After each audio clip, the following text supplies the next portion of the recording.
让我们在过了这个主日之后，下个礼拜呢，我们就要开始我们的农历的假期，就我们一个春节的假期，让我们有一个比较长的休假的时间，可以跟我们的家人、跟我们的朋友，可以好好的相聚在一起。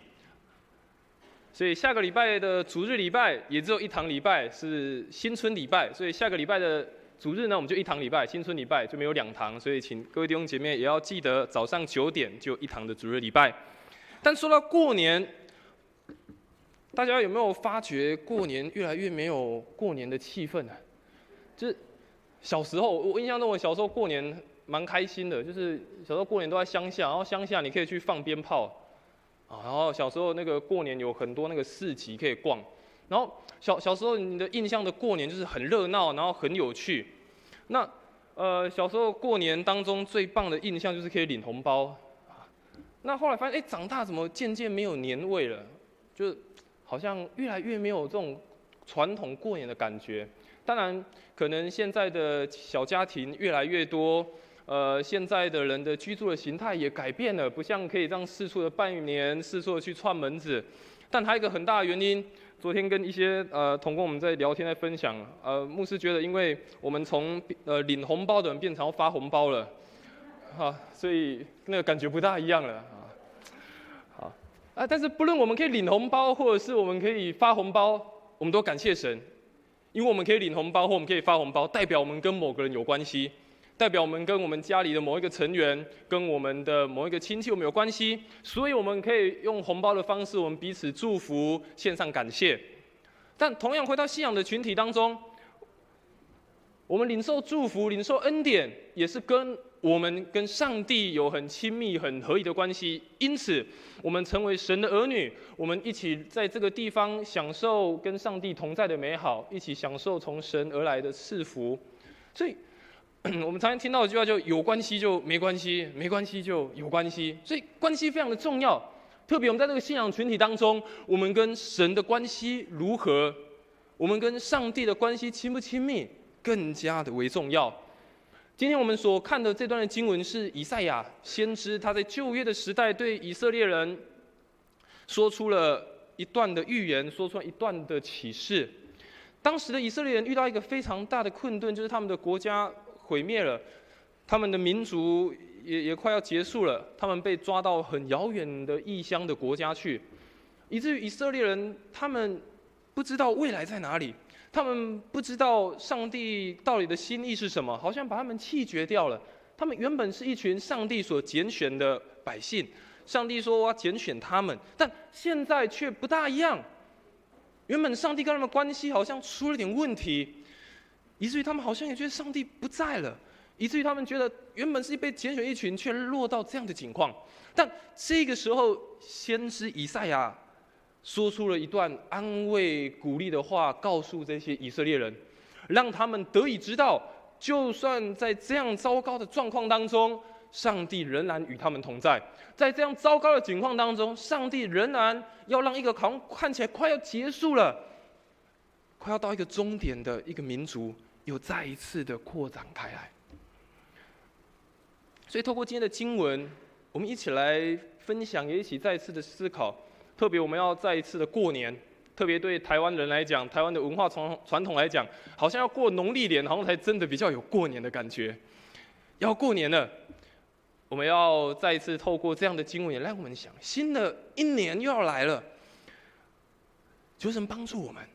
再次扩展我们的一个境界，扩展我们的眼界。过去可能已经过去了，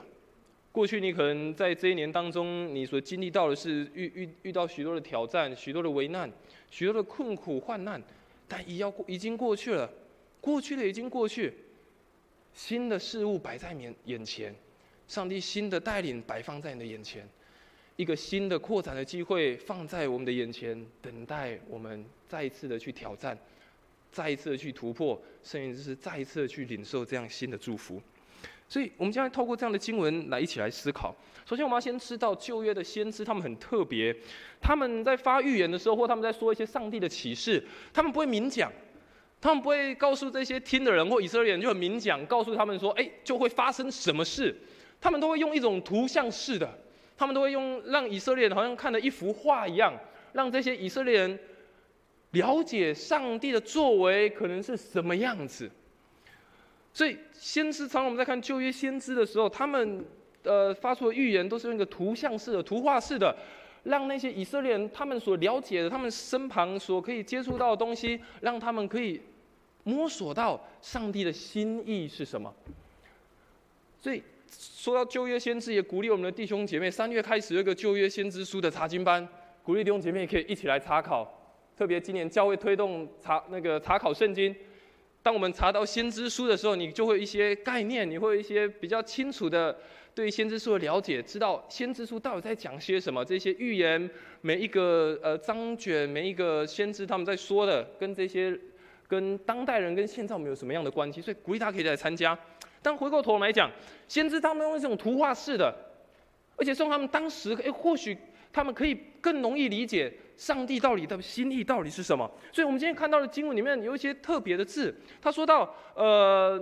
没有生孩子的妇人，然后又说到了有欢喜唱歌，然后又说到了有住的这个帐篷，然后又说到有绳索拉长那个绳索，又说到有那个橛子那个钉子要把它钉下去。所以你也看到很多不同的图像在这个经文当中，所以你的脑海中你也可以产生一个先知所说的话语，产生一幅图像。先知透过这样的方式让以色列人可以了解。但我们继续看，为什么先知用这样讲？那以色列人他们在出埃及的时候，他们在旷野，还在那边还没进到应许之地的时候，他们有很大的时间，甚至他们刚进到应许之地的时候，他们是住在帐篷里面的。而这个帐篷很特别，它那个帐篷是可以再变大的。当时他们的帐篷，他们是用山羊的毛去编织，然后编成一个很大的布条，然后他们可以搭成一个帐篷。如果他们家的人口变多了，他们就再去编织那个羊毛的这个织布，然后再继续把他们的帐篷越用越大，以至于可以容纳更多的人口到这个帐篷当中，进到这个家族里面。但是当这个帐篷越大，相对的柱子一定要越粗，相对的要支撑的柱子一定要越多，那要钉下去的那个钉子一定也要钉得更深，不然没有办法支撑那么大的帐篷，没有办法支撑这么大的一个空间。所以弟兄姐妹，如果你有在录影的，或你有录影机的，你应该对这个画面就很熟悉。所以上帝用这样的方式来告诉以色列人，他们可以理解，什么叫做要打开那个幔子，拉长绳子，然后要把那个橛子钉深一点。其实我们再继续看这个幔子，我们刚刚说它是一个好像是要扩展，对不对？这样这个幔子，我们可以说它表示是一种延伸的感觉，一种开阔，一种继续拉长的感觉。而当先知告诉这些以色列人说要放长绳子的时候，那代表是一种连结。你一个布那么大，一个帐篷那么大，你必须有许多的绳子彼此的牵引，把它拉住，把它用得更紧，那是一种连结，彼此的连结。而更重要，需要有橛子把它坚固在其中，把它钉深。不然那么大的一个棚子越大越大，你没有把那个钉子钉深一点，棚子会飞走啊。所以用这样的方式让以色列人了解。所以当时以色列人要亡国了，刚提到要亡国了，民族好像要走到一个绝境了，不知道该怎么办。但是对他们来讲是一个很不安定，然后不安全。但是以赛亚用这样子的一个图画，用这样子的一个上帝的启示、上帝的话语，再一次的鼓励他们，让他们有一个新的意象，而且是一个展望的意象，并且要他们预备好一件事情，要他们去接受生命的扩张。期待新的事情在他们的民族，在他们的国家，甚至在他们每一个人身上来发生。所以你想，一个国家快要结束了，好像一到尽头了，但是上帝却有他奇妙的作为在当中。所以我们今天一起来透过这样的经文，我们来学习扩张帐幕的时刻，其实也到了。对我们每一个人来讲，这都是一个很重要的时刻。我们愿不愿意选择，当上帝说的时候，你愿不愿意回应说我也要一起扩张生命当中的帐幕？但第一，我们先来看什么是扩张帐幕的生命的态度。我们第一个，我们一起来学习什么是扩张帐幕的生命的态度。第一个要跟大家分享的是，不论困难如何，都要专注在上帝的应许当中。不论困难如何，要专注注目在上帝的应许当中。旧约时代，他们认为一件事情，如果没有结婚，甚至结婚了没有生育，旧约时代他们认为这样子没有办法扩展上帝的国度，甚至他们觉得这是上帝没有办法祝福他们。所以反之亦然，当旧约时代的人他们觉得结婚、生孩子、生儿育女，这是上帝祝福的最直接的管道，他们也认为这个是上帝扩展他的民族、扩展他百姓最棒的一个机会。但是一开始的经文我们读到，他说不生育的女子，这些哭泣的人，指的是这一些以色列人，国家要没了，好像没希望了，还谈要生儿育女，还谈国家要继续的扩展，谈生命要继续的扩展，不可能。但是我们去读刚刚的经文，你会发觉，他却说这些人要如何？要扬声的赞美，要扬声的歌唱。而且在原文当中，它指的是尖叫声，不只是歌唱，是高兴到尖叫起来。这个是一个很喜悦，而且是意想不到的。你会知道，在当时的那些人，他们是愁眉苦脸，然后就可能坐在那边想，怎么办？上帝说不，你们要再次起来唱歌，你要再次起来敬拜，再次起来的赞美。神说要赞美、扬声、欢呼，这是上帝的应许。无论在什么样的困难环境当中，仍然坚信上帝同在的美好。不论困难如何，唯一我们能注视、专注的，在于上帝的应许。上帝说，让那些哀哭的，让那些觉得没有希望的，再次扬起身来敬拜、歌唱、赞美他。旧约当中，犹太人也曾经经历很多仇敌的挑战。其中有一个王叫做约沙法王，当时的以色列民族遇到很大的困难，许多的仇敌来围困、围攻他们。约沙法王不知道该如何是好，于是他去祷告。祷告之后，他决定一件事情，他跟他的百姓、跟他的这些文武大臣们讨论，这件事情，他们设立唱歌、歌唱的人，要他们穿上圣洁的礼服，赞美耶和华。于是他们成立一个敬拜赞美团。成立一个诗班，成立一个圣歌队，做什么事？走在军队的前面，称谢耶和华。他们说什么？当称谢耶和华，因他的慈爱永远长存。众人才刚赞美，上帝就已经出手了。在困难的时候，当这些人才刚开口赞美，经文说什么？方唱歌赞美。当他们一开口的时候，上帝就动工。当一开口的时候，上帝就在这个民族在他们所觉得不可能的当中，行下了神迹奇事。纵使有困难，仍然大声的赞美，仍然大声的专注在上帝的应许，专注在上帝被摆放在我们生命当中的事情。有时候要开始一个扩展，我们是可能是从一个很微小的开始，可能是从一个你在困苦当中的开始，可能在一个你觉得很艰难当中的开始。但无论如何，大声的赞美，大声的歌唱，大声的颂扬上帝的慈爱。所以以赛亚书41章第10节，以赛亚也这样子告诉以色列人，告诉他们说：不用惧怕，我与你们同在，不用惧怕，我是你们的上帝，我要让你们坚强，要帮助你们。上帝说，我要用我的手来保护你们。上帝说，我要用我的手来保护你们，不用惧怕，不用担心，因为上帝时时刻刻与我们同在。第二个跟大家分享，不论感觉如何，我们仍然相信真理的话语。人是一种很感觉的动物，人是一种很感觉型的动物，常常我们都会被感觉所影响，可能今天你早上起来感觉今天天气不大好，外面好像快下雨了，所以我感觉今天不要去教会，看线上好了。我今天感觉起来哇有点累，今天不要去上班好了。有时候我们人都常用感觉去决定接下来要做什么事情，但往往人的感觉却不见得带我们走到一个正确的方向。有时候感觉也不代表是一种事实，我们人所感觉的，我们自己所感觉的，我们可能会导向某个结果，但是那个结果也不代表是一个真实的事实。就算那是一个确实的事情好了，也不代表那一定是一个真理。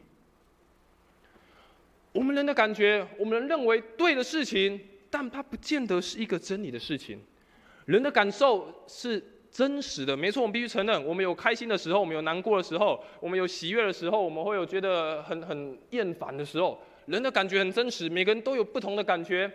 但是我们必须学习把那些暂时的事情，不要把它看为结果。投影片上面有错字，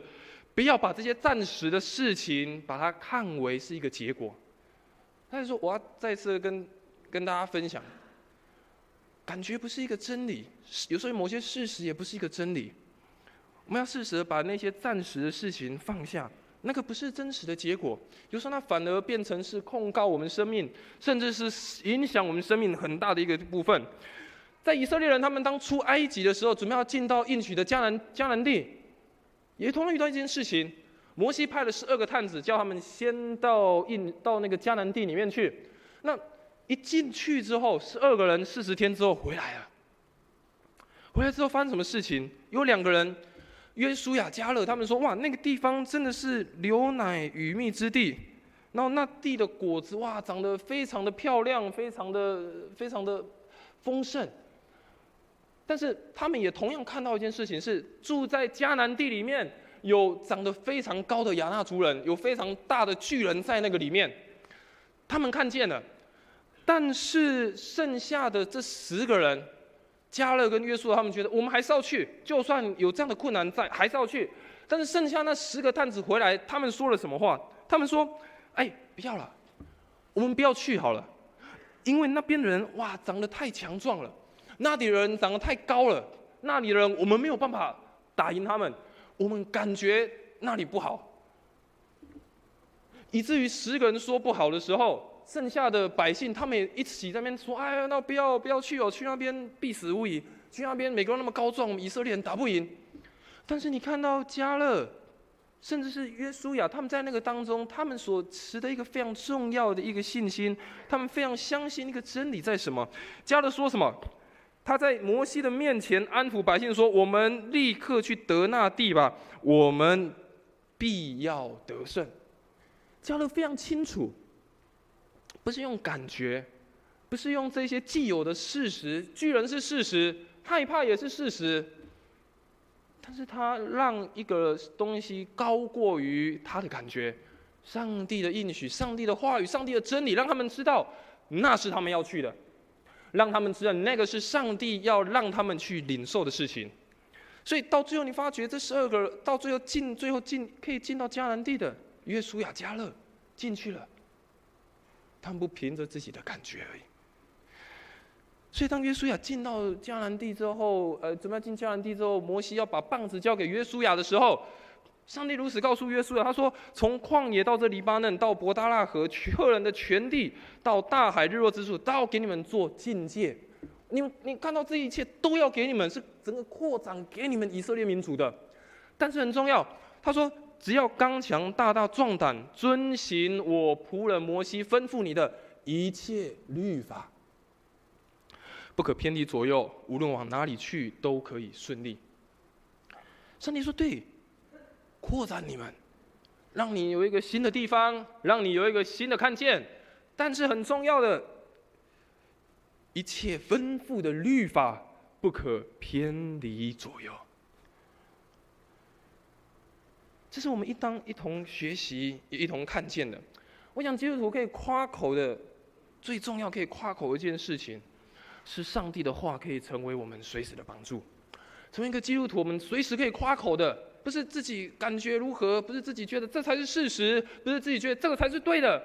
而是我们可以夸口的是上帝的话成为我们随时的帮助，上帝的话成为我们随时的鼓励，成为我们随时的安慰。所以在希伯来书4章12节也如此说：上帝的话是活泼的，是有功效的，比双面利的剑还要锋利。上帝的话是活泼的，上帝的话是大有功效的。基督徒唯一可以夸口的，就是上帝活泼的话，成为我们随时的帮助，取代我们的感觉，取代我们认为事实的事情，而用真理的话语，成为我们生命当中最大的帮助。再来，不论环境如何，也要选择信心的宣告。不论环境如何，仍然要选择信心的宣告。有时候我们都会问一件事情：上帝为什么允许某些事情发生？上帝，我不是不断向你祷告吗？上帝，这个社会、这个世界发生那么多不公义、不公平的事情，上帝没有看见吗？上帝，你为什么允许这件事情发生？为什么允许在我的家人身上发生？因为在我身上发生，在我的朋友当中发生，在我的环境当中发生。上帝，你为什么不介入？上帝，你在哪里？有时候我们会问出这样的问题：神啊，你在哪里啊？你没有看见吗？但是很清楚，透过以赛亚也再次告诉以色列人百姓的这些启示的话语，也给我们一个鼓励。上帝虽然说他们好像是一群没有办法生养的人，没有办法生养的民族，但上帝让他告诉他们什么？他们仍然有一个扩大的机会。即使面对困境，我们仍然知道上帝不会遗弃我们，上帝不会遗弃我们，上帝仍然与我们同在，使我们可以跟他享受一起团契的美好。纵使面对困难，上帝仍然不放弃我们，让我们可以享受跟他团契的美好。刚刚说到感觉，那害怕这件事，特别是害怕这件事情，人有时候会害怕。很多事情我们都会感到害怕，或者是觉得担心，但害怕或担心常常也会打击我们跟上帝关系最基础的一件事情，就是我们对于上帝的信心，我们对于上帝的依靠。上帝的同在让我们知道一件事情：我们有限，我们会害怕，我们会担心，我们会有困难，但也在我们的有限当中，我们再次知道上帝是一个全能的上帝。他是可以不断扩展我们的神，他是一个不断可以让我们看见他的全知全能的神。上帝的同在是我们勇敢继续前行的确据。环境会不断的改变，环境会不断的挑战我们，但是我们仍然可以选择信心的宣告。哈巴谷书3章17到18节，先知哈巴谷在他当时的那个时代，他也是不断的问上帝：上帝为什么？为什么我们的国家这样？上帝，为什么你兴起更坏的敌人来攻击以色列人？上帝，为什么？为什么？为什么？为什么？整个哈巴谷书看完，上帝根本没有回答哈巴谷他那么多的为什么。上帝没有完全的回答哈巴谷他问的这么多的为什么，答案是什么？没有。但是哈巴谷最后在跟上帝的对话当中，在跟上帝不断的亲近的过程中，他最后体会到、领受到一件事情，就是在17节、18节，他说什么？虽然无花果树不结果，葡萄树不结果，但是他仍然因着上帝在他的生命当中，他欢喜快乐。他说，就算什么都没了，果树不结果，然后要收成的也没有了，然后羊也没了，牛也没了，什么都没了。但他唯一一件开心的事情是，他还有上帝与他同在。什么都没了的时候，他知道仍然有上帝与他同在，这是哈巴谷的信心宣告。纵使什么都没了，他仍然以上帝为他生命的喜乐，以拯救他的上帝为快乐。这是我们生命当中很重要的一个态度。当我们在面对一个新的环境、新的扩张、新的展开的时候，或许有不同的事情不断的让我们有不一样的挑战，但亲爱的弟兄姐妹，不要忘了，第一个，不论困难如何，但仍然注目在上帝的应许当中，然后也不要让感觉去控制你，让感觉去引导你，而是相信那个真理的话语。更重要，不论环境怎么样改变，怎么样调整，仍然要做出信心的宣告。所以，接着我们来看，那如何在这个扩张的帐幕当中，我们有一个实际的行动？我们如何有一个实际回应的行动？第一个要跟大家分享，我们要学习放下既有的想法，离开原本有的，去领受新的事情。放下既有的想法，离开原本有的，然后去经历、去领受新的事物，在你的生命当中来彰显。路加福音第5章，当耶稣他要去找门徒的时候，他遇见了西门。西门彼得在那个湖捕鱼，捕了一整个晚上都没有捕到。于是耶稣告诉西门彼得什么？说你把船开到水深之处。你想，如果你是西门彼得，你会这样做吗？彼得西门他是一个捕鱼的，他是渔夫，偷海郎。耶稣是木匠，一个木匠，然后跑来跟捕鱼的说：“你这个捕真不好哦，你要到更深的地方去哦。”正常来想，彼得应该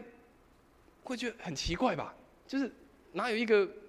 不是我本业的人跑来跟我说你应该怎么做？但你发现西门彼得做了一件很特别的事情，他说：“老师，他跟耶稣说，老师，我们确实整夜都抓不到鱼，然后整夜我们都捕不到任何的东西，但是你说了，我们就去试看看。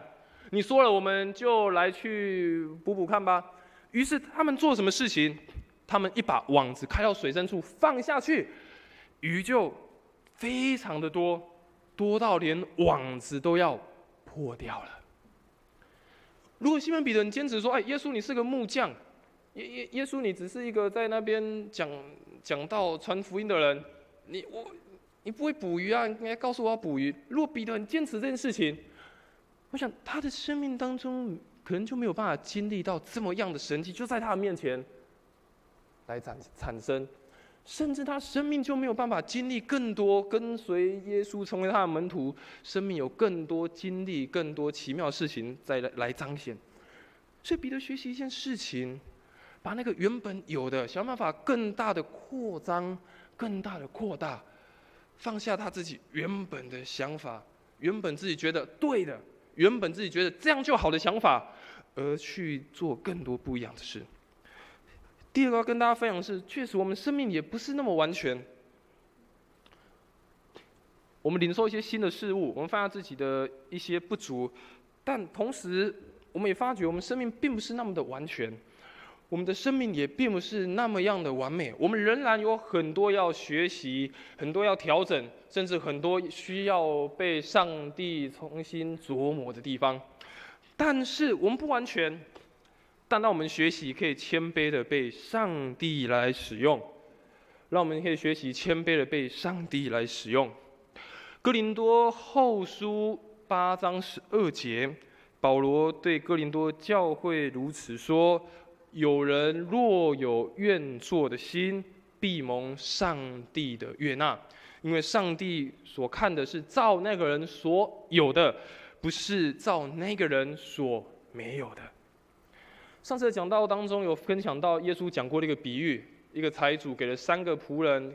一个给5000，一个给2000，一个给了1000。而这些仆人当他们拿到这些财产的时候，他们有不同的表现，有不同的反应，有不同的行动，但不同的行动所带出来的结果也截然不同。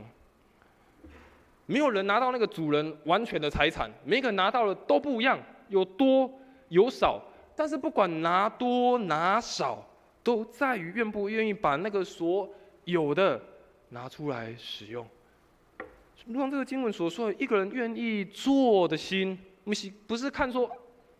我没有什么，神我没有什么，所以我先不要，而是神看的是你有什么，你愿意拿出什么东西，好让你的生命有一个不一样的一个展开。而再来也要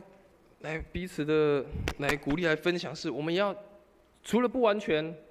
在不完全当中，我们也要学习不断的接受装备，而且我们要有固定的灵修，参与教会的不同服事。我们教会一个非常棒的一个文化，就是我们很鼓励我们的会友，我们的每一个弟兄姐妹，你可以在教会当中找到一个你可以服事的一个场域。我们多数的弟兄姐妹，我们都有参与在不同的服事当中。但牧师也要鼓励你，在这样的服事，在不同的服事当中，也再一次去找到上帝在你的生命当中不同的心意是什么，让你在服事当中也不断的扩张。而更重要，不只是服事，我们也要不断的有一个灵修、固定灵修的生活的习惯，让我们的生命是真的是非常稳固的，是非常扎实的。在我们教会今年，我们也有推动了370天的读经的运动。透过这样的读经，不是一个功课，而是透过每一次的读经，透过有这样固定每天读圣经的习惯，让我们可以与主更加的亲近。我们教会有门训的课程，我们教会也有查经班的课程，我们有许多不同的一些装备的课程，让我们可以在信仰当中可以扎根，让我们在信仰当中可以不断的成长，让我们在信仰当中不断的可以去扩张。所以保罗在哥罗西书第1章23节，他说：“你们要坚持你们的信仰，稳固站立的稳，让那个当时听到福音时所得的那个盼望是不至于动摇的。”保罗说：“我们的生命虽然会不断的成长，不断的被装备，不断的被调整，但仍然要坚持稳固。”如同一开始所听见那个福音在你心中的感动，一开始你所做某一件事情的感动，那个盼望不至于摇动。所以，亲爱的弟兄，让我们一起来学习，让我们的生命是可以扩张的，参与在不同的服事。甚至牧师要鼓励，如果你没有在小组当中，我要鼓励你可以参与在小组当中。参与在小组当中，不只让你的生命可以被扩张，你也在你的生命当中跟别的弟兄姐妹在一起的时候，彼此的生命也有连结，彼此的生命也有更深的关系。所以这是一个扩张帐幕的时刻。新的一年要开始，特别对他来讲，好像觉得过农历年才是新的一年，但这个年要来了。但牧师要鼓励你，这是一个扩张帐幕的时刻，不仅是对我们个人，也对于我们的家庭，对于我们的家人，对于我们的教会，这都是一个非常重要的时刻。我想，